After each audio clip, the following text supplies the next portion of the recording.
Por muito tempo, eu acreditei que o silêncio era a melhor forma de proteger quem eu amava. Não era falta de apoio. Os meus pais eram bons, amorosos, e eu sei que eu teria o braço deles se eu tivesse contado. Mas o medo? Ah, o medo. O medo me paralisou. O medo da vergonha, o medo de ser culpada por algo que eu não provoquei. O medo de ver o rosto da minha mãezinha sangrar de dor. Eu era uma menina quando tudo aconteceu. Eu cresci acreditando que eu tinha feito algo de errado. Naquele tempo, eu não entendia o que o silêncio podia causar. Eu achava que estava guardando uma dor somente minha. Mas o que eu não percebia é que, enquanto eu me calava, o agressor continuava agindo. E o silêncio permitiu que ele fizesse outras vítimas. Até mesmo uma criança que eu não imaginava que seria ferida. O meu silêncio não foi um motivo, mas foi o espaço onde o mal continuou agindo. Hoje eu entendo que quando uma vítima se cala, não é por escolha, mas é o trauma quem comanda. É o medo de quem dita as suas regras. E a culpa e a vergonha que constrói muros tão altos que a voz não consegue escalar.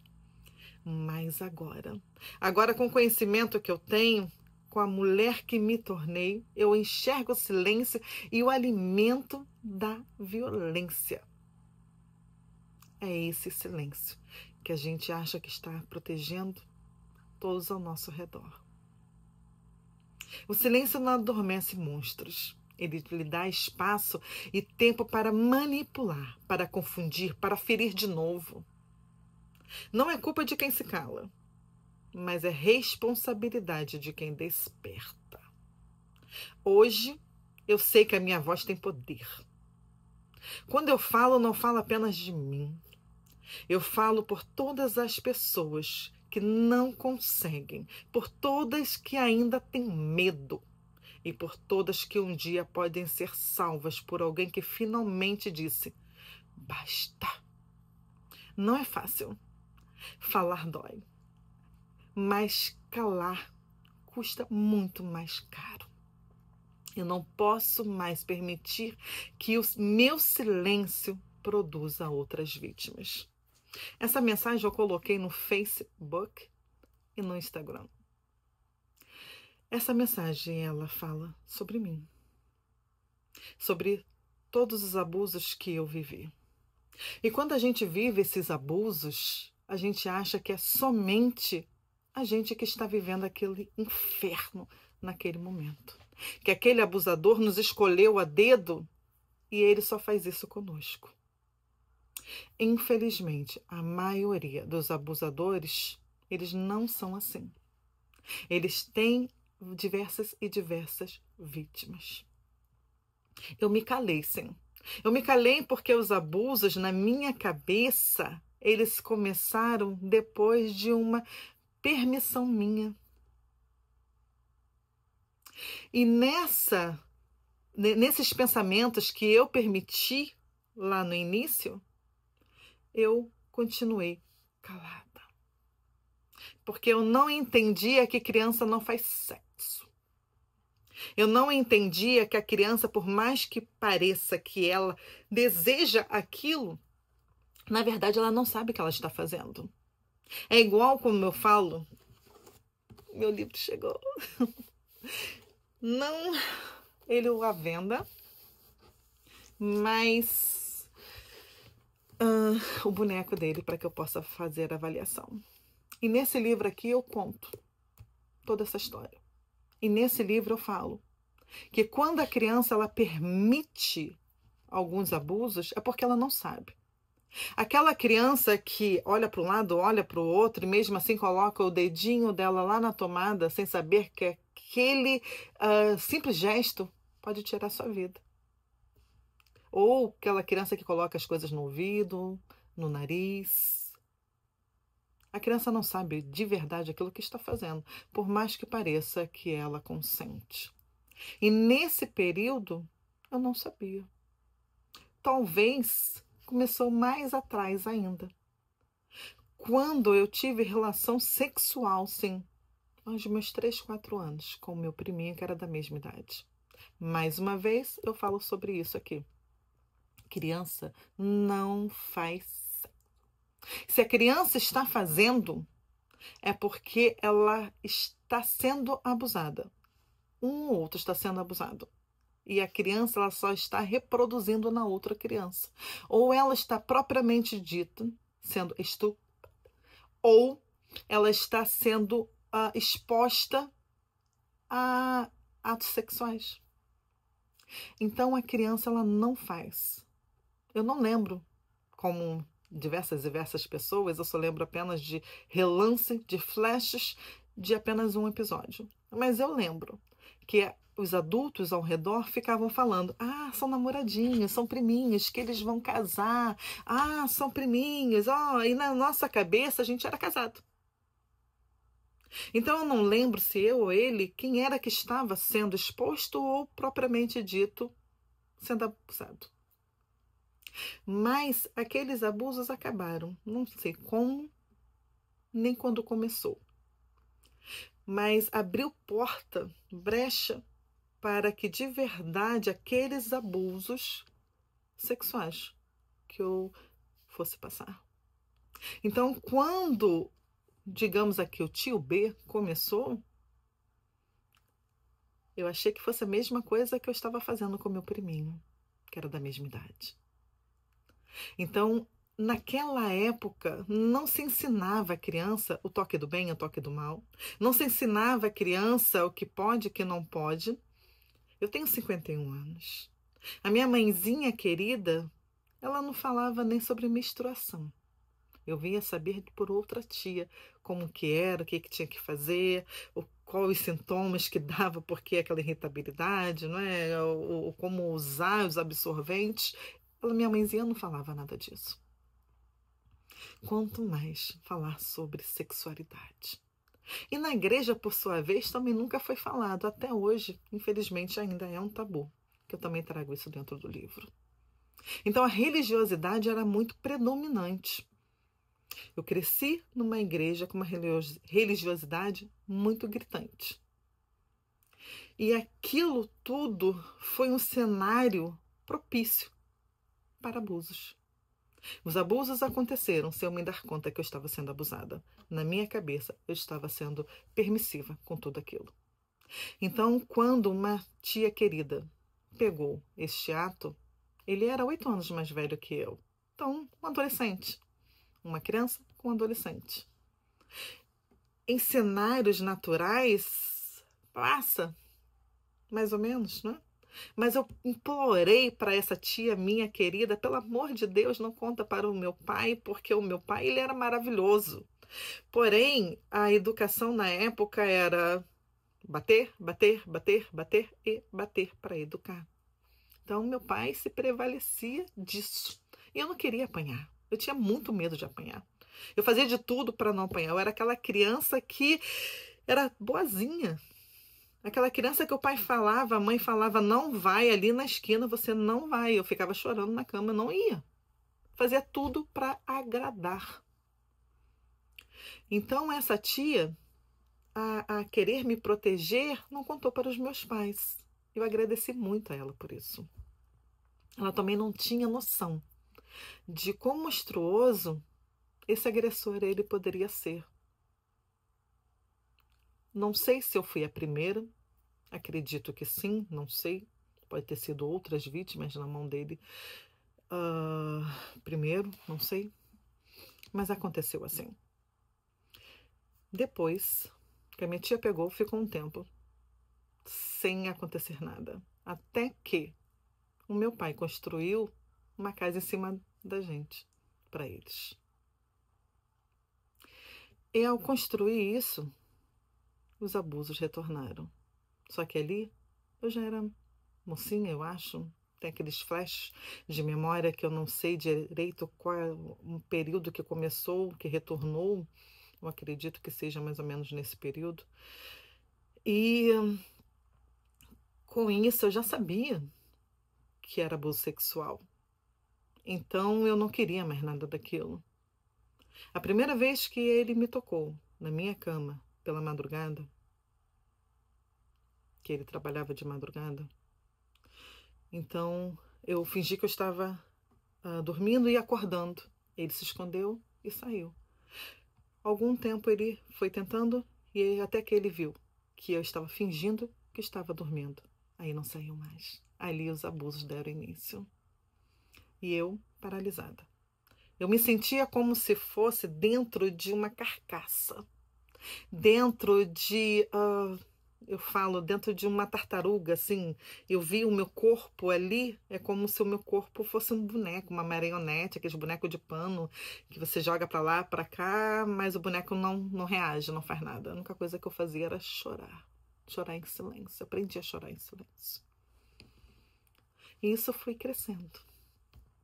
Não lembro de verdade quando esses abusos terminaram.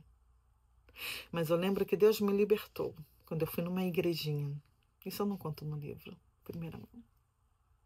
Quando eu fui numa igrejinha, quando eu participava do grupo jovem, mocidade, que era dito assim, aquele pastor, ele não me conhecia, nós éramos de uma igreja visitante. Aquele pastor, na pregação dele, ele estava fazendo um chamado para aceitar Jesus, parecia assim. Eu falei, como assim? Ele falou, você, vem aqui na frente. Eu falei, mas como assim eu vou aceitar Jesus? Eu sou cristã, faço parte aqui do grupo. E eu, sem saber, com muita vergonha, eu fui lá na frente.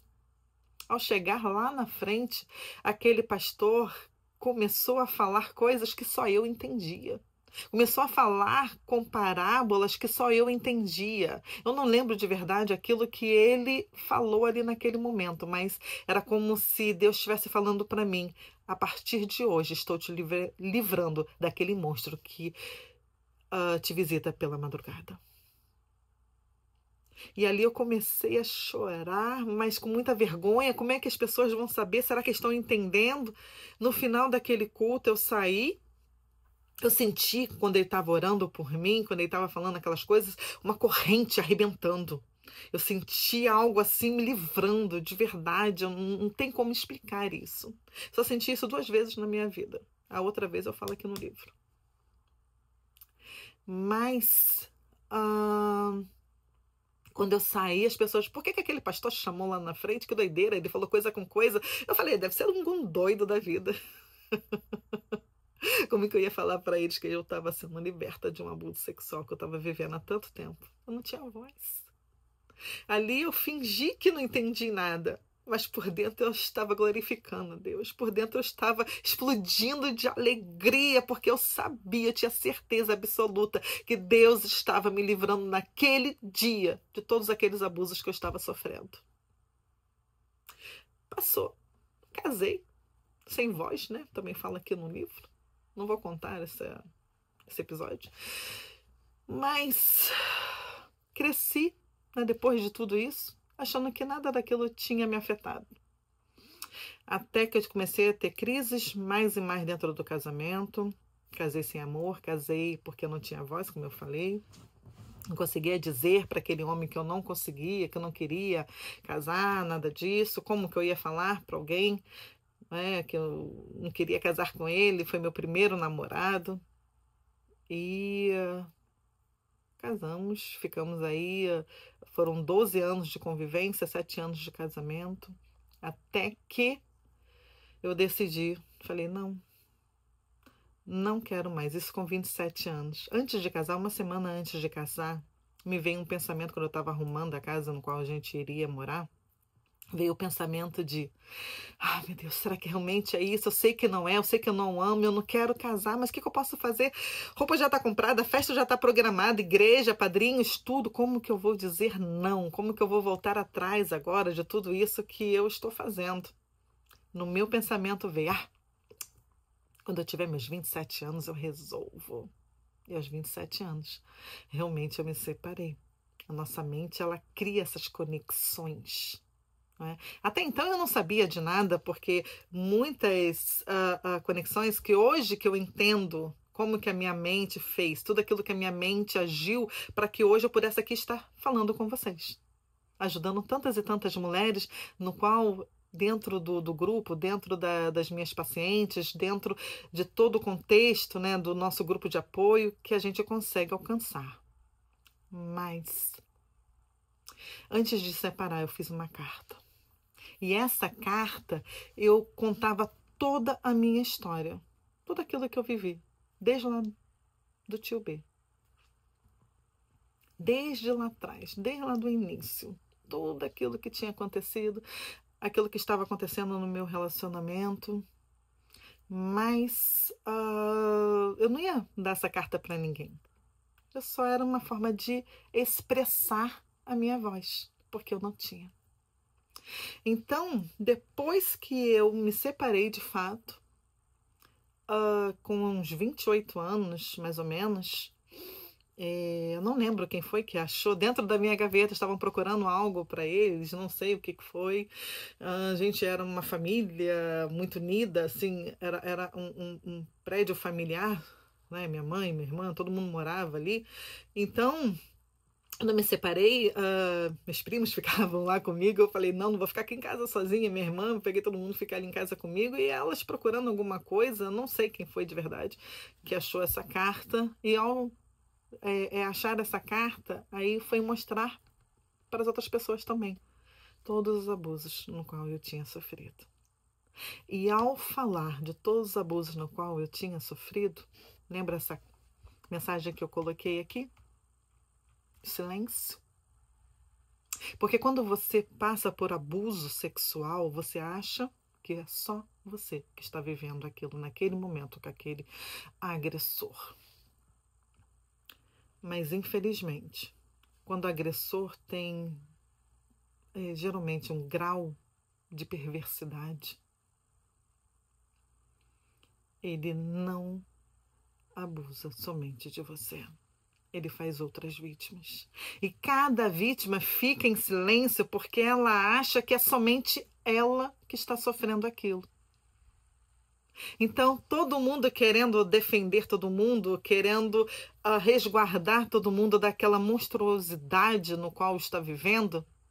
E, na verdade, a gente só está dando mais espaço para aquele agressor trabalhar, para aquele agressor fazer novas e novas e novas vítimas. Ao saberem da minha história, começaram a vir os casos das outras vítimas também por ele. Da minha irmã, que ele tentou, passou a mão nela e ela começou a gritar: Que é isso, tio B?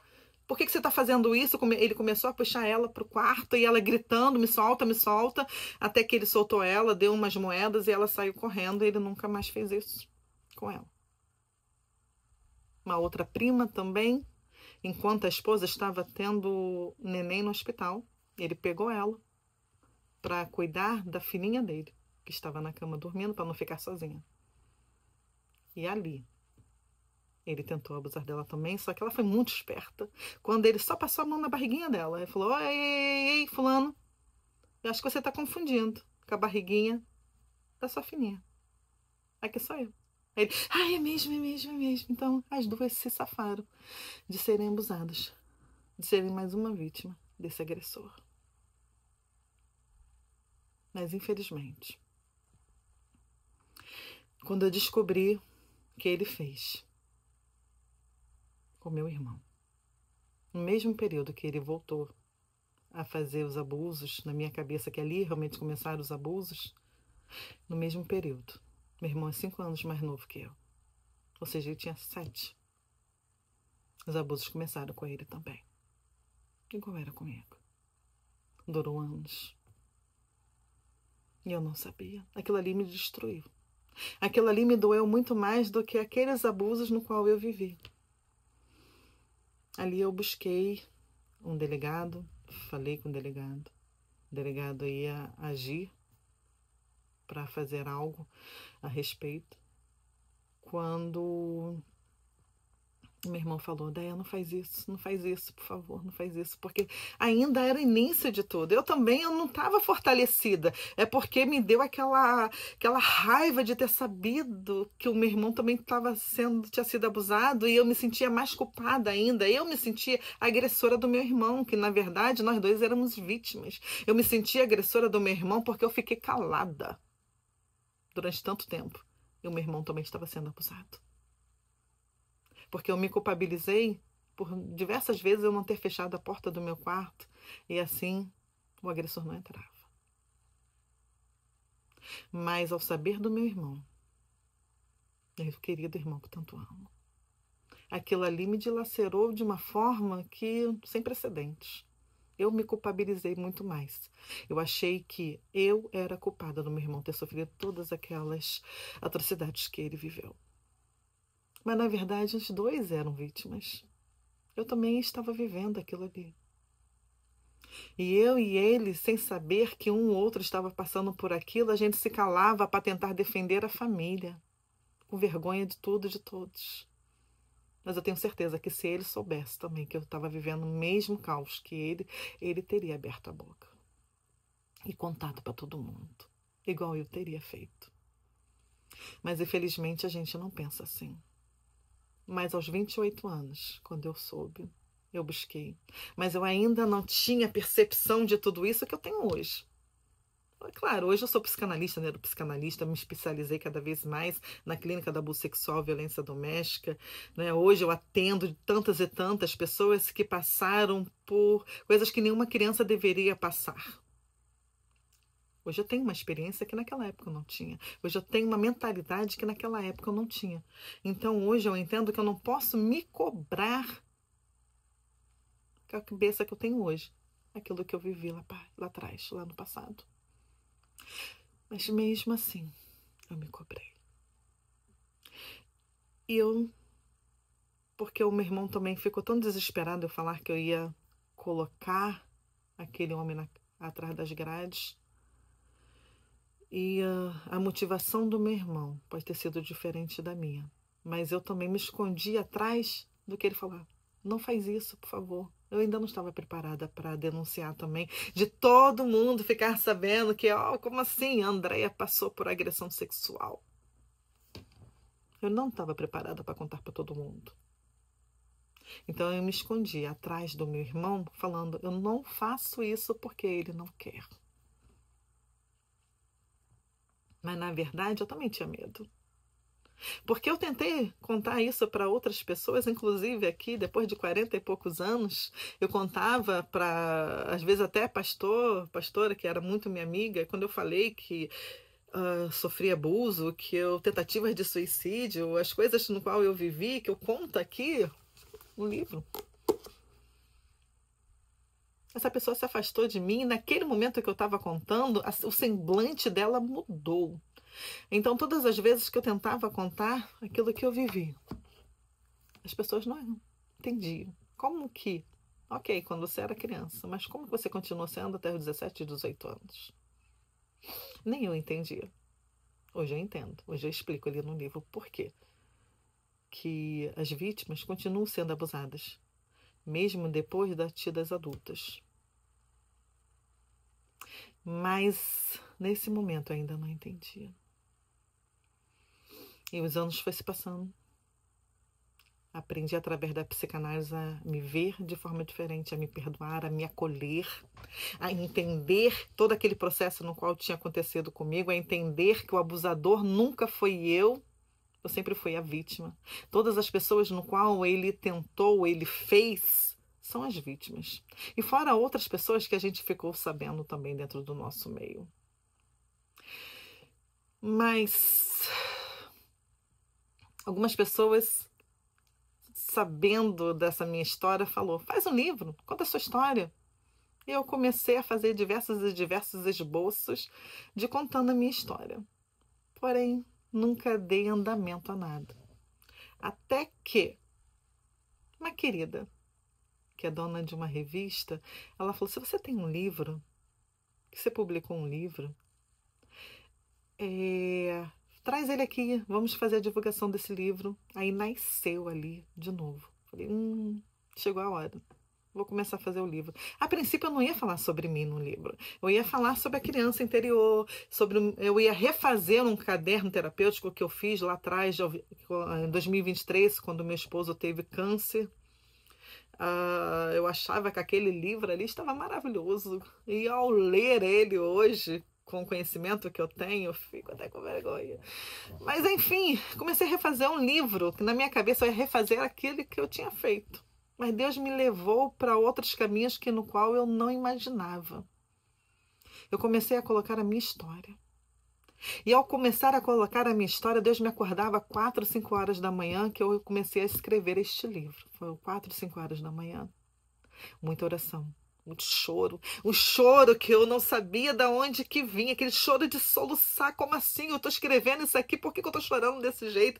Por que isso está me desfragmentando dessa maneira? Isso não me dói mais. Hoje eu já entendo todas as coisas que aconteceu comigo.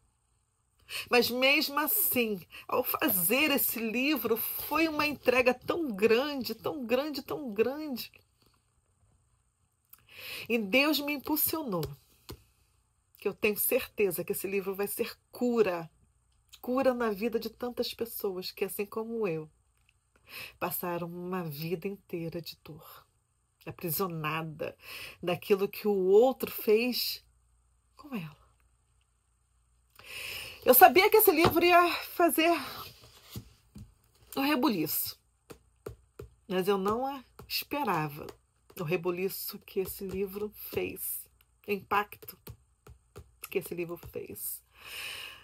As reviravoltas que vieram a partir desse livro. Eu não esperava. Mais uma vez. Eu tinha uma desconfiança. Mas lá no fundo, eu falava, não é possível que seja tão monstro assim. Não é possível que seja tão perverso a esse ponto. Não devemos falar monstro, né? Mas algumas vezes eu falo aqui não como psicanalista, neuropsicanalista, mas sim como sobrevivente. Como que alguém pode ser tão perverso a esse ponto? E essa pessoa pediu para ler o livro.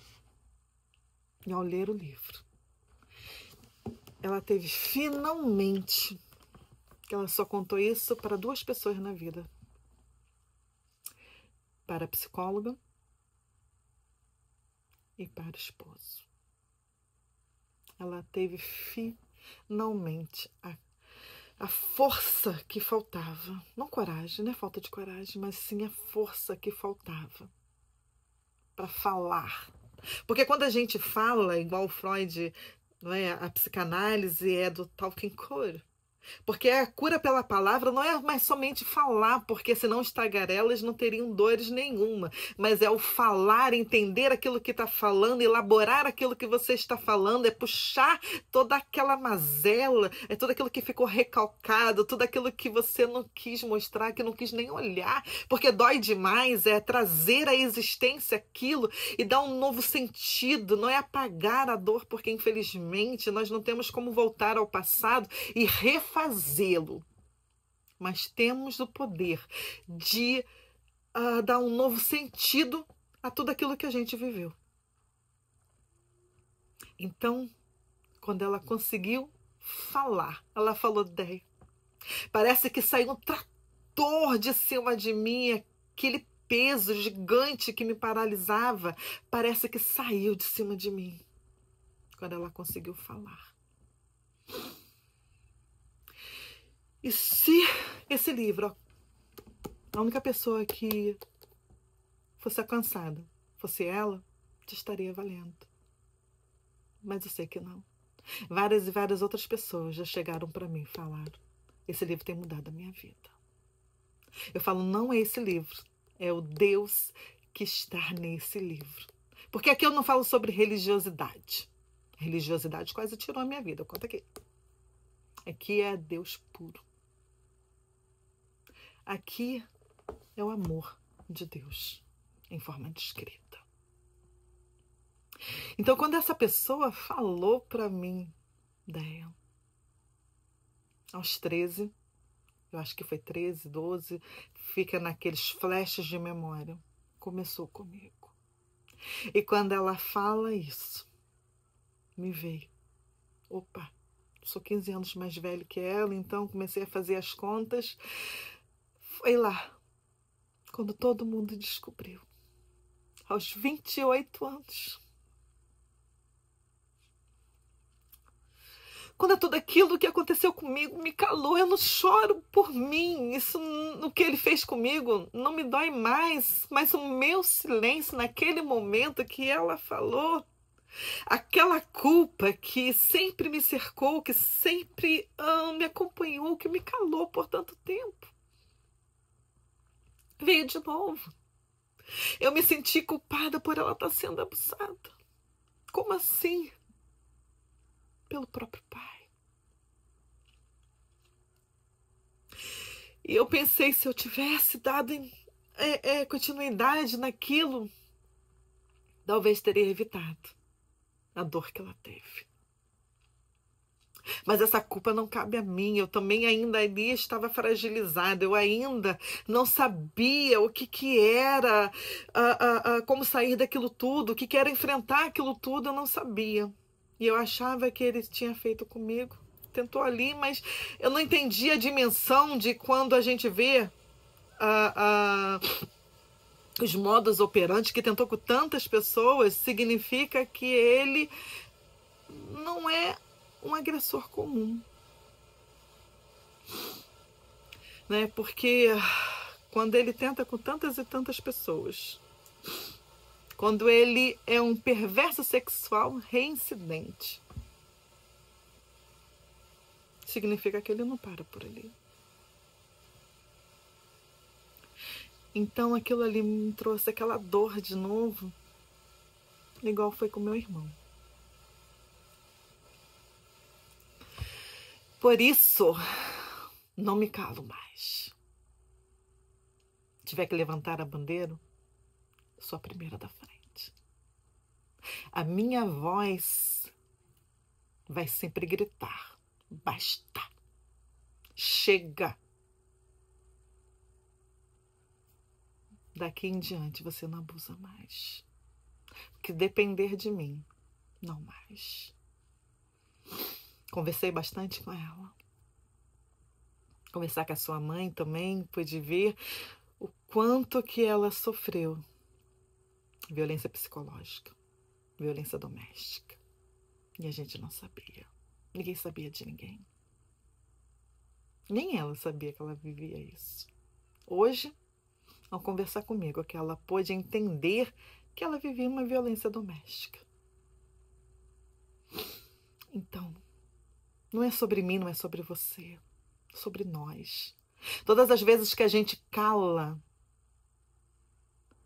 a gente dá força ao agressor a continuar agindo, a continuar fazendo as suas vítimas. Então, como eu, se junte à minha voz, fale. Não permita que mais ele cale a sua voz. Porque eu vivi muito tempo sem voz. Como assim viver sem voz? Eu era falante. Eu chegava a pessoas, nossa, você fala demais. Mas eu falava coisas que ali do seu meio, mas não de verdade aquilo que doía. Talvez eu me escondia atrás daquela voz que não tinha muita substância. Hoje eu tenho voz. E eu preciso que você se junte à minha voz, para que um dia esses abusadores não tenham mais espaço. Porque a partir do momento que todo mundo tiver a sua voz, que quando os abusos começarem, elas falarem, ei, ele me tocou. O abusador não vai conseguir mais. Porque esses abusadores, no qual que a gente fala, não é aquele que a vítima está andando na rua e vem um qualquer e sequestra e abusa dela e joga ela no canto. Não. São abusadores de dentro de casa. Esses são os piores. Porque ninguém entende, ninguém vê. Hoje, ao falar, as pessoas olham assim, como assim, Andréia? Você foi abusada há tanto tempo, você convivia? Eu convivia durante o dia. Outras pessoas, né? Porque ele tentou, ele fez com tanta gente. Filhinha, queridinha do papai, precisinha do papai. É assim que a gente via. Mas cada um de nós colocou uma máscara do que tá tudo bem. Cada um de nós colocou uma máscara do aquilo ali não está acontecendo. Eu, no meu caso, houve uma ruptura. Durante o dia eu era uma pessoa, o agressor era uma outra pessoa. Era aquele pai de família que fazia parte da família. À noite, na minha cabeça, era um personagem do filme de terror, onde, ao começar a psicanálise, eu não tinha me dado conta. Na verdade, eu passei uma vergonha muito grande até entender a associação que o meu cérebro estava fazendo. Ao começar a estudar psicanálise, a conversar com a minha pastora, e eu fui falar do Freud. Só que eu não falei Freud. E eu não conseguia falar Freud. Eu falava Fred. Ela falou, como assim Fred? Eu falei, Sigmund Freud. Ela falou, mas na minha cabeça eu sabia que era Freud. Ela falou, não, não é. Como assim você estuda psicanálise e está falando o nome errado? Aí eu, gente, que vergonha, como assim? Eu tinha uma vergonha até que veio o insight. Olha as ligações que a nossa mente faz. Fred. Associava Freud ao Fred Krueger, que era o personagem que eu via, o agressor, todas as noites ali na minha cama. Porque ao estudar psicanálise, eu comecei a remexer, a mexer em coisas dentro de mim que eu nunca tinha alcançado. Aqueles recalques que eu tinha feito, porque a dor de entender, a dor de mexer era grande demais. Então a gente vai escondendo, como se fosse aqueles filmes do Pica-Pau, que jogavam aquelas coisas dentro da porta e você vai escondendo, escondendo, escondendo, até que chega um momento que aquela porta explode em cima de você, ou aquele tapete que vai colocando, como se jogasse aquela sujeira embaixo do tapete, e de repente aquele tapete vai começando a virar aquela montanha. Não tem como. Porque quando a gente não elabora tudo aquilo que nos aconteceu, ela vai saindo em diversas formas, como ela pode. Mas ela vai saindo é para nos avisar que, ei, acorda, vamos tratar isso?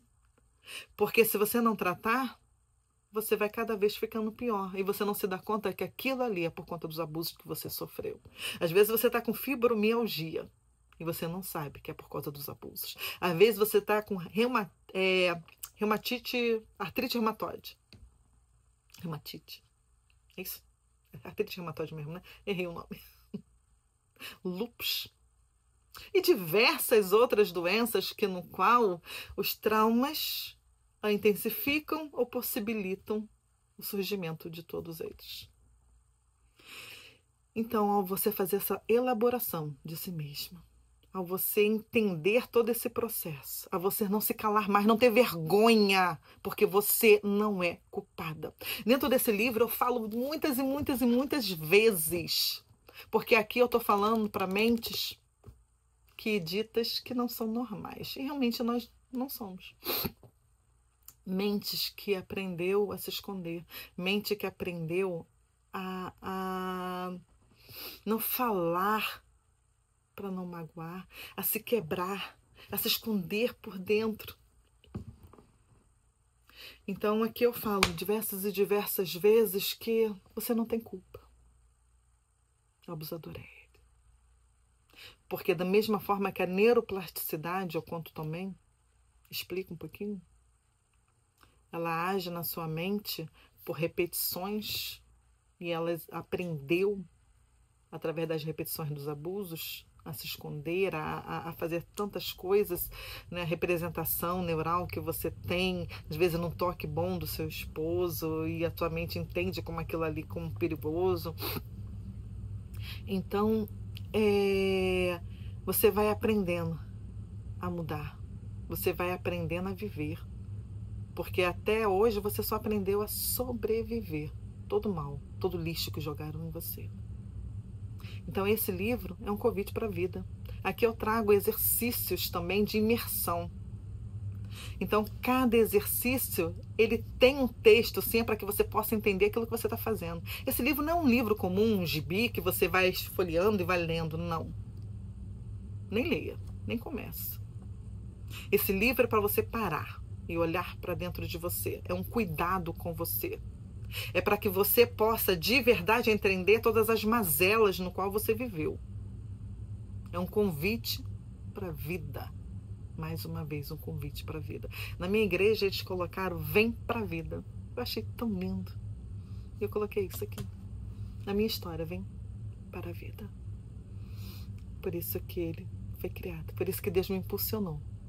É para te convidar. Vem para a vida. Existe vida aí. Aquilo que o outro fez com você não define quem você é. Vem para a vida. Está aqui, te esperando. Tenho certeza que através do que Deus usou para fazer esse livro, ele vai fazer diferença na sua vida.